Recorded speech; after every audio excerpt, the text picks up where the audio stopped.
Isang mapagpalang araw po aming pagbati at muli po maraming salamat for joining us once again. Dito po yan sa ating programa kung saan ay hatid ay tugon sa ating bawat tanong. And this is SOULution, your grace-based devotions, of course, with me, your host, Verne. At dalayan ko po na tayo po ay magsama-sama sa loob ng ilang minuto at matuto sa yaman at nananaga ng kapahayagan ng Ebanghelyo sa atin ng ating Panginoong Jesucristo. At syempre pa, alamin po natin ang mayamang biyaya ang kaugnayan po nito sa ating buhay at pamumuhay sa araw-araw. Kaya naman po, mula po dito yan sa aming studio, amin pong pagbati ay welcome and thank you for joining me today. Ang ganda po ng panahon natin at talaga naman pong napaka-special po ng araw na ito. It's April 8, 2020. Anong meron sa April 8, 2020? Mamaya po, malalaman po natin ang special na araw na ito at may kaugnayan po ito sa ating mga pag-uusapan. At syempre pa, dito lamang yan sa inyong programang SOULution, your grace-based devotions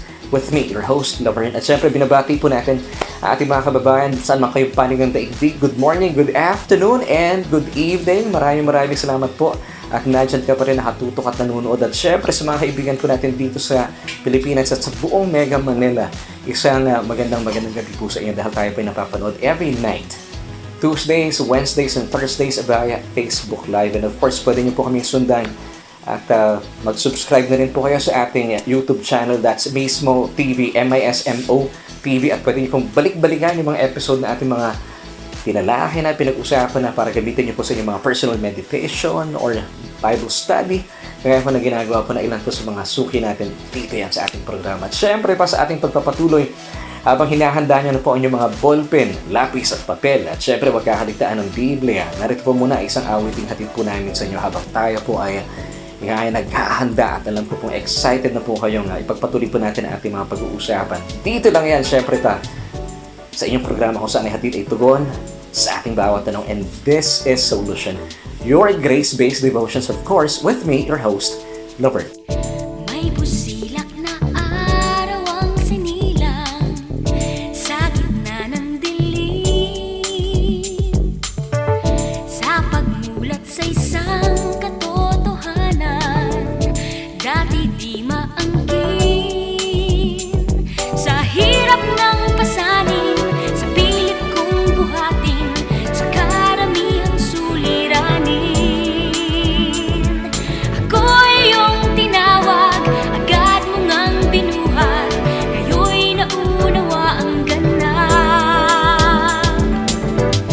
Karamdaman man kaya mong hipuin sa tagdang panahon,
Maraming salamat sa awiting atin na pakinggan na siya nagatid po sa atin sa ikalawang bahagi ng ating programa ngayong araw na ito. It's Wednesday, April 8, 2020. At welcome po dito yan sa ating programa kung saan ay hatid ay tugon sa ating bawat tanong. At ito nga po ang programang SOULution, your grace-based devotions, kasama ang inyong kaibigan, at kasapakat sa inspirasyon. And my name is Verne at tayo po ay magsasalo-salo at magsasama-sama at kailangan ko po patuloy po tayo mag-aral at matuto sa yaman at nananaga na kapahayagan ng Ebanghelyo ng ating Panginoong Hesukristo. At alamin po natin ano po makilalaman po nito sa ating buhay-buhay at pamumuhay sa araw-araw. At syempre pa, binabati po natin ating mga kababayan, saan man po kayong panig ng daigdig. Good morning, good afternoon, and good evening. At sa mga kababayan po natin, of course, dito sa Pilipinas, isang mapagpala at magandang gabi po sa inyo. Dahil tayo po ay sumasa inyo every night. At syempre, kaibigan, gagaya po natin po anyaya sa inyo kanina. Ito po ay isang panahon para pagsaluhan po natin ng napaka-espesyal na araw na ito. Bakit? Dahil meron po tayong isasagawang communion mamaya kung saan po ay aalalahanin po natin ang mga tinapos na gawa ng ating Panginoong Hesukristo. At ano pong kinalaman ito sa araw na ito? Well, relax lang po tayo bawat isa at alam kong excited na po kayo para pagsuluhan po natin ang napakayamang salita ng Diyos. Dito yan sa ating Bible Study Online. Of course, atid sa iyo na ating programang SOULution.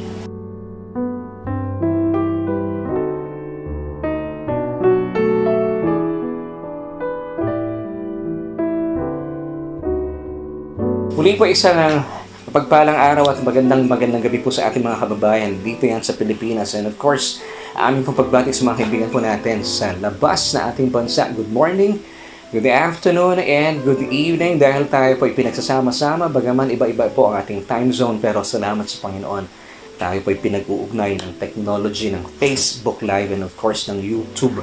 Dahil bagaman hindi po tayo pwedeng makita-kita in person, dahil magkakalayo nga po tayo. At syempre, bilang mga masunuring mamamayan, ay tayo po'y sumasa ilalim sa enhanced community quarantine. Pero ito po'y napakagandang pagkakataon. Inilaan sa atin ng Diyos para tayo po'y mag-aral ng salita ng Diyos. At ang maganda rito, ay kompletos regatos dahil kompleto ang pamilya. Kaya tawagin na po sina nanay, sina tatay habang alam kong naka-ready na po ang inyong mga ballpen, lapis at papel. At syempre ang Biblia. Pag-usapan mo natin ang nananaga na kapahayagan ng Ebanghelyo ng ating Panginoon Hesukristo at alamin po natin ano po ba ang kinalaman nito sa ating buhay sa araw-araw. Dito na po yan sa ating Bible Study Online. So, bilang pagsisimula, pagpapatuloy natin ating mga pinag-usapan kahapon at napakasarap pong balik-balikan yung ating mga pinag-usapan kahapon. Ang tanong natin kahapon, kung ikaw ay nasa dead end na, ano na ang iyong gagawin? Dead man na lang or maghahanap ka na bagong kalsada? Well, thank you so much sa inyong mga tumugon na sabi nyo, gusto namin hindi matapos ang buhay dead end. Hahanap kami ng sagot. At lilipat kami, hahanap kami ng kalsada. Well, praise God, ang kinakailangan po natin talaga walang iba kundi ating Panginoon Hesukristo. Ito po ang tugon sa ating pangangailangan kung tayo po ay nasa dulo ng ating buhay. And today, alam mo ba na napaka-significant po ng araw na ito? It's April 8, 2020. Ngayon pong araw na ito ay napaka-espesyal para po sa mga Hudyo because ito po yung tinatawag na Passover, which they commemorate as yung kanilang liberation or deliverance from yung slavery from Egypt dahil sila po ay pang-matagal na panahon naging alipin po ng Egypto. Pero sa mga pangyayaring ito, bilang pagdiriwang po nila ng Passover, ito po ay isang patutuo kung paano po sila iniligtas ng Diyos mula sa pagkaalipin sa Ehipto patungo sa lupang pangako. So, this is Israel's journey from slavery to freedom, from Egypt to the Promised Land. And for us, the Church of God, from this world, patungo na po sa heaven. Oh, praise God. Di ba? Nakakatuwa po, no? So, alamin po natin. At alam niyo po dito sa kwento ng Passover, which is talagang napaka-significant po sa araw na ito dahil isinisimulan po nilang pagdiwang ang araw na ito bilang pagbibigay po ng tuon sa napakagandang pagliligtas sa kanila ng Diyos. And I believe this is until the 16th of April 2020. So, ito po ay meron pong napakaganda po tayo matututuhan bilang mga anak ng Diyos, mga born-again Christian, na ikaw na nagtiwala at naglagak na iyong pananampalataya sa mga tinapos na gawa ng ating Panginoong Hesukristo. Ikaw na tinanggap mo ang Panginoong Jesus bilang iyong Diyos, Panginoon at tagapagligtas. Alamin po natin anong kinalaman itong mga pag-uusapan natin. And of course, sa atin pong episode for tonight, it's Jesus, the true Passover Lamb. Ano pong matututuhan natin mula po sa mga pag-uusapan natin? In Exodus chapter 12, dito po iikot ang ating mga pag-uusapan. Simulan po natin sa verse 5.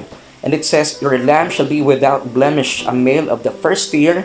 You may take it from the sheep or from the goats.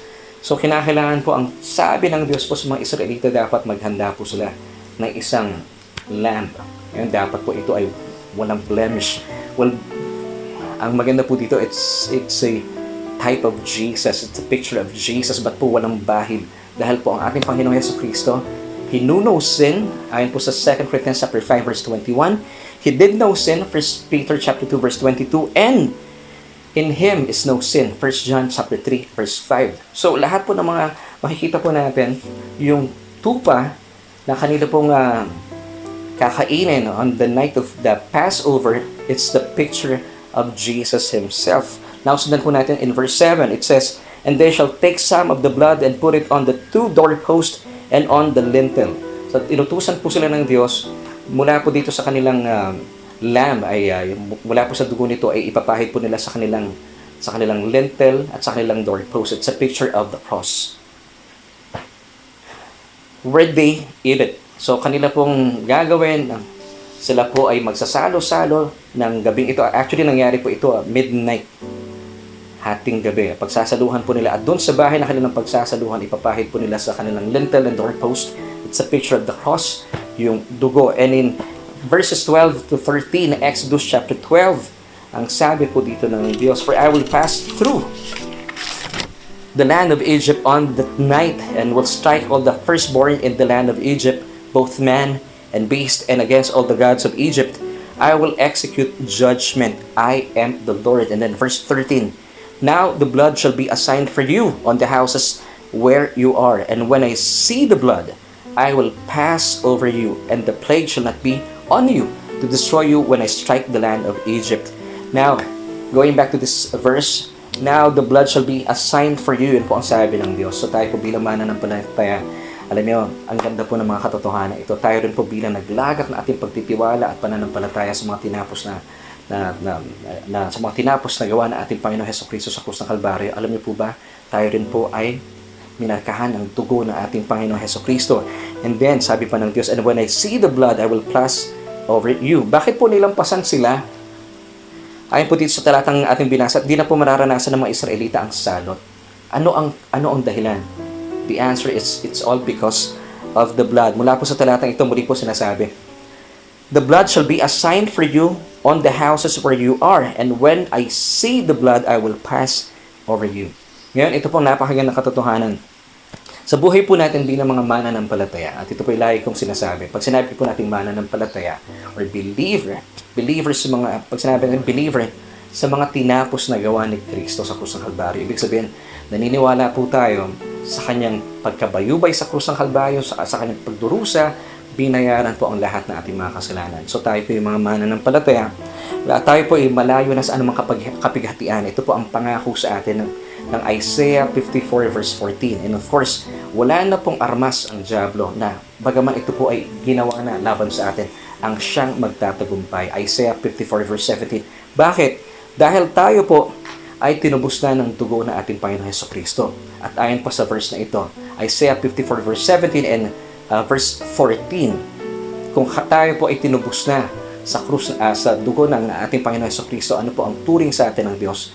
Tayo po ay matuwid na sa harapan ng Diyos. So kung tayo po ay matuwid na, ibig sabihin, meron na po tayong maayos na relasyon sa Diyos dahil tayo po ay nilinis na ng dugo ng ating Panginoon Jesucristo. So, ang dahilan, it's all because of the blood.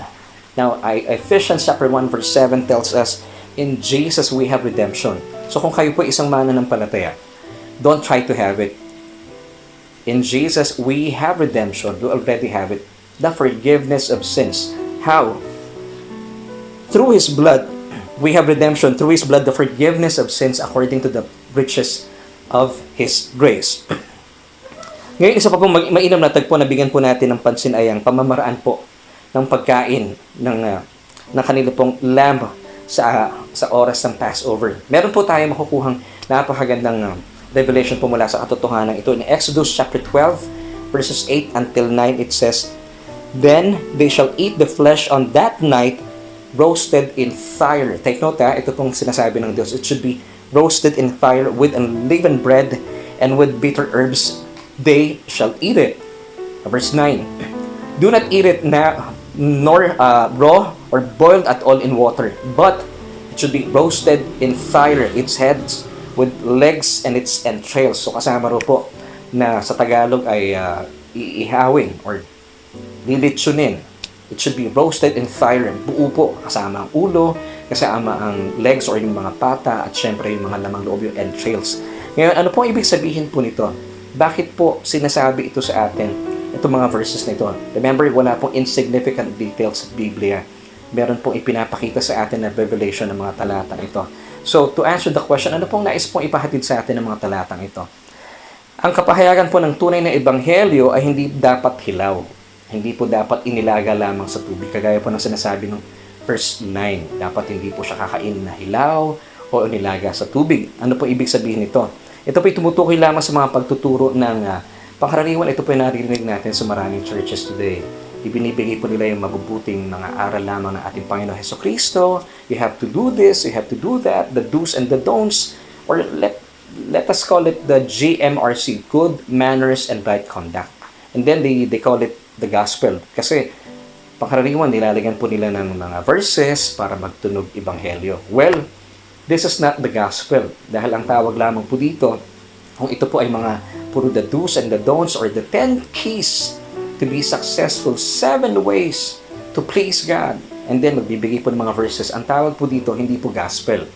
Ito po ay mga inspirational or motivational talks. Ngayon, nagmumukha lang po siyang gospel because meron pong mga verses po na ibinibigay po yung mga tagapagsalita. Ngayon, ito pong paalaala. Ito po ay pagbibigay po ng mensahe na hilaw at inilaga lamang sa tubig. Ayaw po ng Diyos ito. It should be roasted in fire. Kasama po ang ulo, kasama ang mga pata at ang laman loob. The head, the legs, and the entrails. Ngayon, ano po ibig sabihin po nito? Ang ibig sabihin po na it should be roasted in fire. Dapat kilalanin po natin na ang tupa, ito pong tupa sa lumang pinag-uusapan natin sa ilalim ng Abrahamic Covenant, ang tupa po dito, it's just a shadow of Jesus in the New Covenant. Well, in the New Covenant, si Jesus po ang Kordero ng Diyos. Dapat po ipahayag po natin na siya po ang Kordero ng Diyos, na siya po ay roasted in fire. Dahil sa krus ng Kalbaryo, siya po ang naging, inangkin po niya all the fiery judgment of heaven, lahat po ng galit ng Diyos fell upon the body of Jesus Christ. Hindi lamang po yon.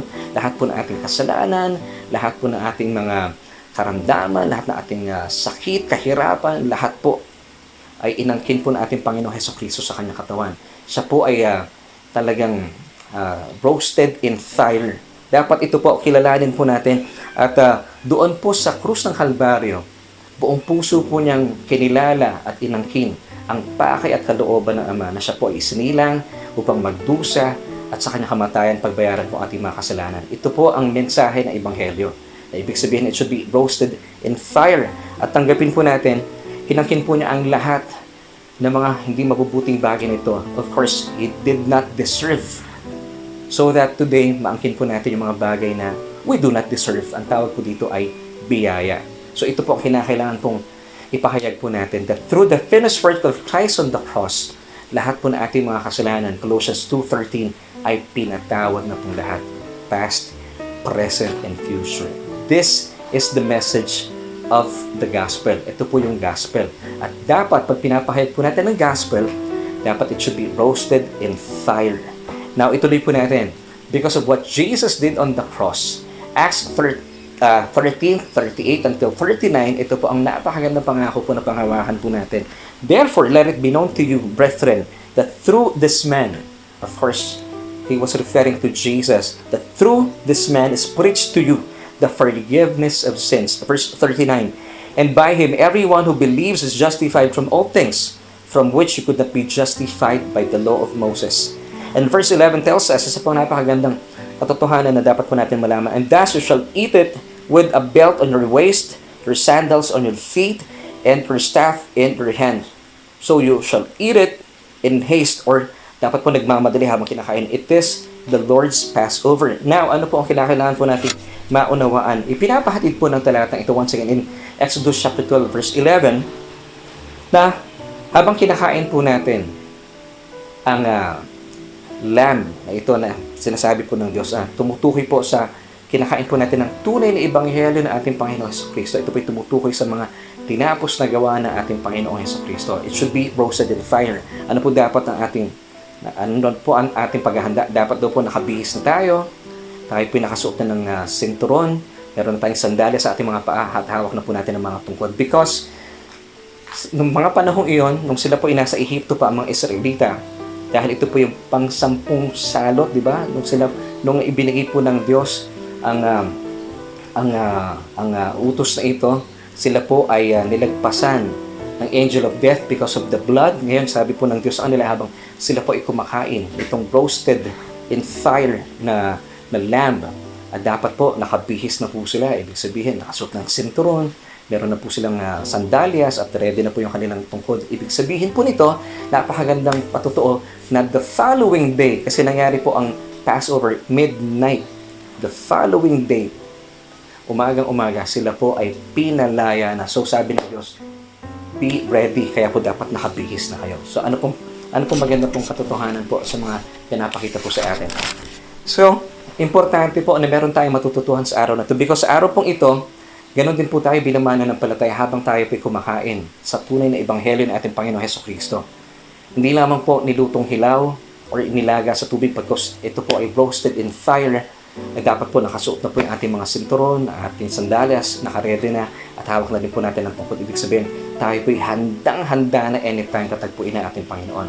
At napaka-importante po na maunawaan po natin ang araw na ito, especially for the Jews. Sa araw pong ito, April 8, 2020, the Passover observed by the Jewish people all around the world is happening. This is really significant because this would be the first time in history.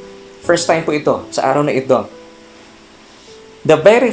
Since the very first Passover that happened in Egypt 3,500 years ago. Bakit po 3,500? Kasi from the time of Moses to Jesus, that's 1,500. From Jesus' time until po sa oras natin sa ngayon, panahon natin, it's 2,000 years. So pag pinagsama po natin, it's 3,500. And this is really first time in history. Lahat po ng mga Hudyo, dahil meron po tayong ECQ ngayon because of the crisis na kinaharap natin, the COVID-19, lahat po sila ngayon ay nasa kanilang mga tahanan.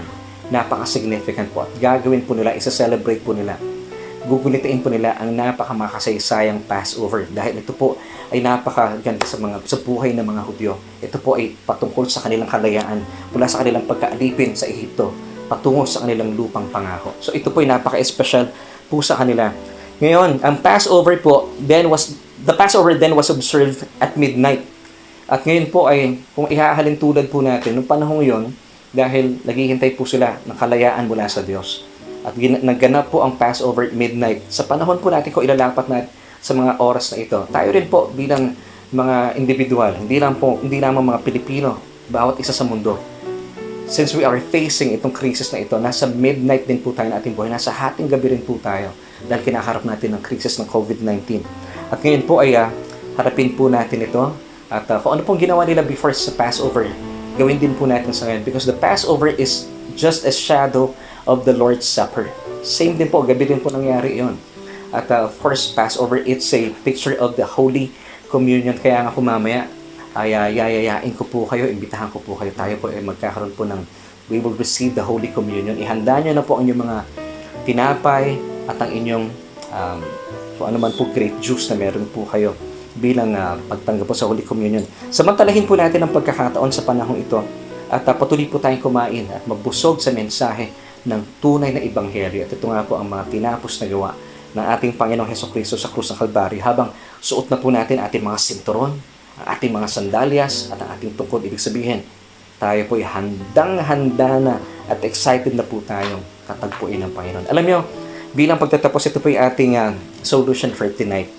Kaya po napaka-importante rin po sa akin at dapat po sa ating po mga mananampalataya kung gaano po ka-significant po ang Passover sa kanila, masigit po natin kilalanin dahil Passover po sa panahon nila, it's just a shadow of the Lord's Supper.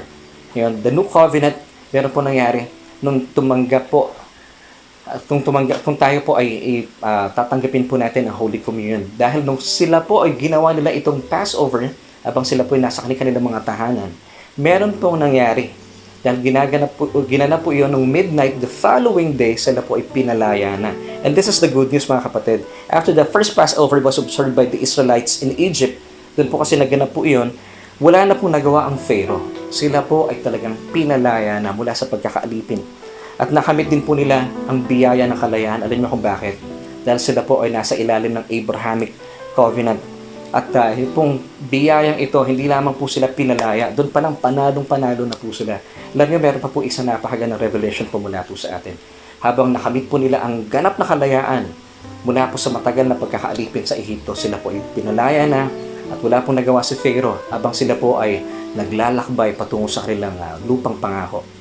Meron pong patutuo sa atin ng Psalm 105 verse 37. Alam niyo po ba na sila po ay sobrang biniyayaan ng Diyos dahil sila po ay nasa ilalim ng Abrahamic Covenant. It's just a foretaste of grace. Samantala tayo po sa ngayon, tayo ay nasa ilalim na ng the fullness of grace because of what Jesus did on the cross.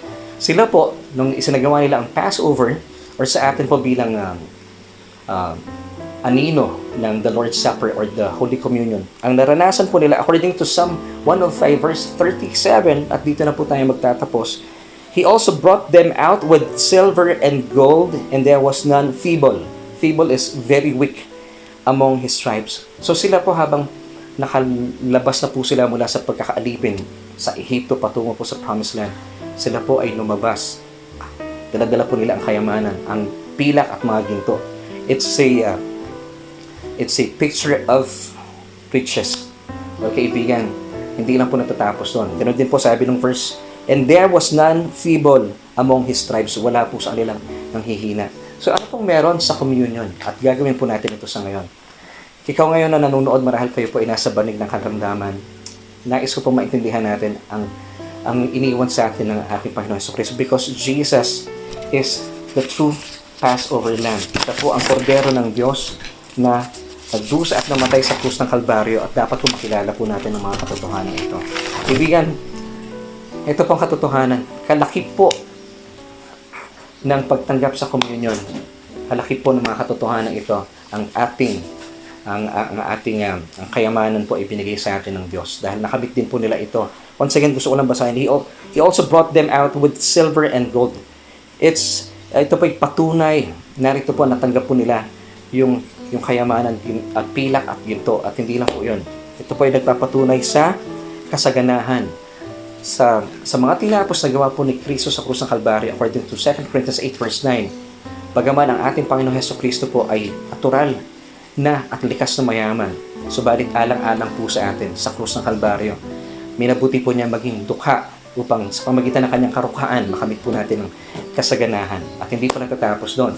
Dahil sila rin po, there was none feeble among his tribes. Wala pong naging mahina po sa kanila. So kasama rin po, kalakip din po ng pangako ng pagtanggap ng communion ay ang ating kalusugan. 1 Peter chapter 2 verse 24, by whose stripes you were healed.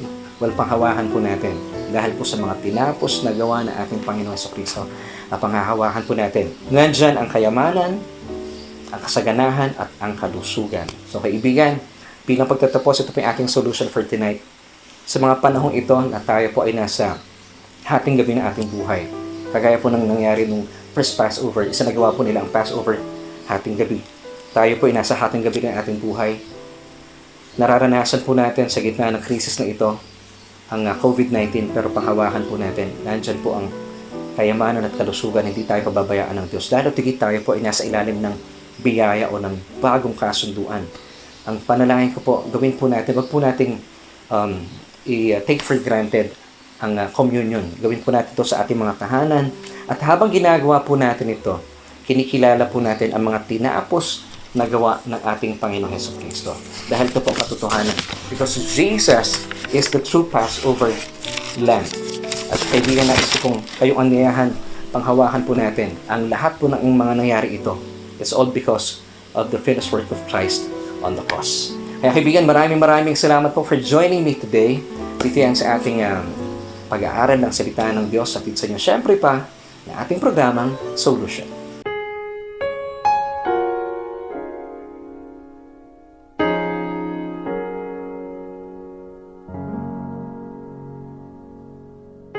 Kaibigan, maraming salamat po sa inyong patuloy na pagtutok at panonood at sa pagkakataon pong ito ay nais ko po kayong imbitahan habang ginugunita po ng buong Israel ang napakagandang at napakamakasaysayang araw nito.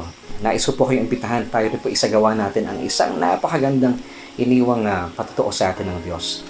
Basahin ko lang po sa inyo ang magandang talata mula sa mga talata mula sa 1 Corinthians chapter 11 verses 23 until 25.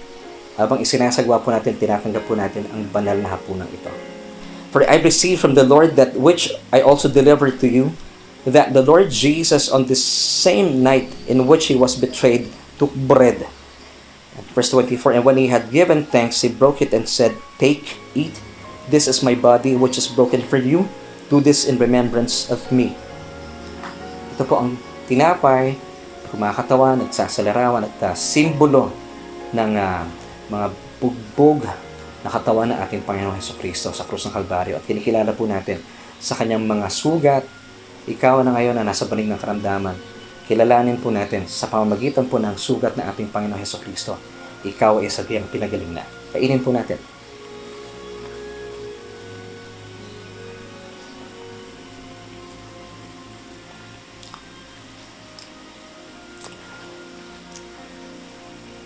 Pagpatuloy pa natin verse 25, still 1 Corinthians chapter 11. In the same manner, he also took the cup after supper, saying, This cup is the new covenant in my blood. This do as often as you drink it in remembrance of me. And Matthew chapter 26, verse 28 tells us, For this is my blood of the new covenant, which is shed for many for the remission of sins. Mga kapatid, ito po ay napakagandang paalaala po sa atin. Pakaraniwan po sa mga ibang sambahan kapag sila po ay nagsasagawa ng banal na hapunan, kapag iniinom po nila ang grape juice na ito, kumakatawan sa dugo ng ating Panginoon Hesukristo. Pangkaraniwan, inaalala po nila ang kanilang mga kasalanan. Pero ayon po sa talatang ito ni Matthew 26 verse 28, muli po sabi ng ating Panginoon Hesukristo, For this is my blood of the new covenant, which is shed for many for the remission of sins. Huwag po natin alalahanin ating mga kasalanan, bagkos alalahanin po natin na sa pamagitan ng dugo ng ating Panginoon sa Kristo, pinawi na po niyang lahat ng ating mga kasalanan. Inumin po natin.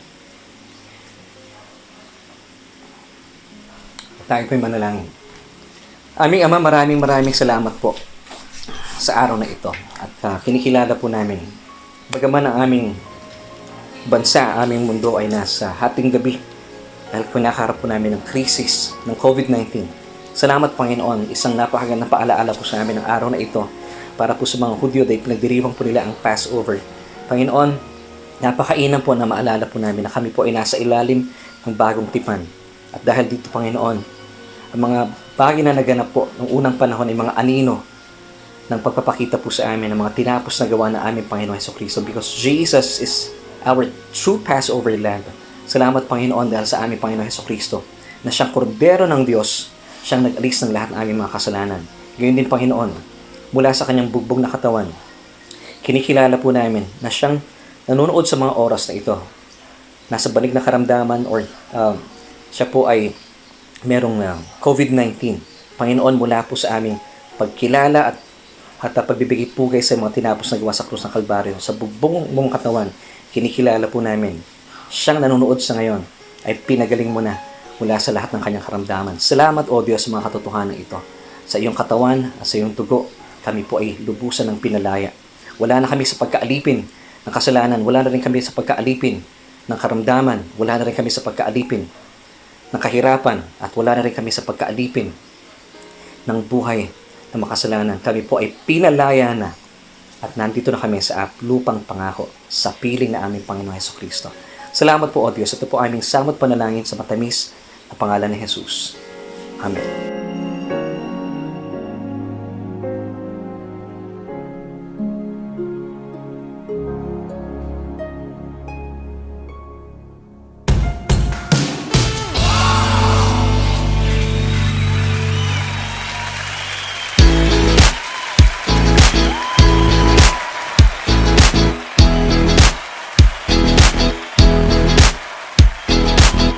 Well, kaibigan, isa na naman pong edisyon ng programang SOULution ang sumainyo ngayong araw na ito. And it's special day. This is April 8, 2020. Isa pong napakagandang araw para po ginugunita ng ating mga kaibigang Hudyo ngayon ang Passover feast. At salamat sa Panginoon dahil meron po tayong mga revelation na nakalap, natutuhan mula po sa mga katotohanan ito. Dalayan ko kaibigan sa mga kaibigan po natin na ngayon lang po nakapasyal sa ating programa.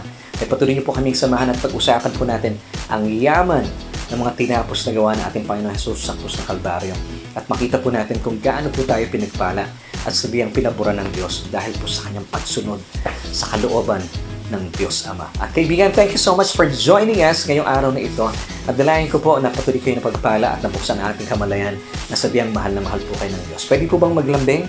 Pwede niyo po bang paki-share po yung ating programa na sa gayon mas marami po sa mga kapatid natin, mga kababayan po natin ang makarinig ng mabuting balita at makakilala rin po sa ating Panginoon Jesucristo.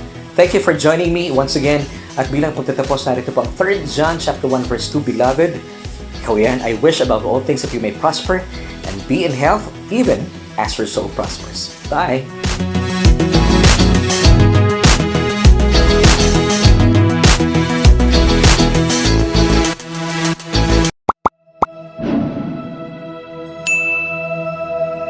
Mismo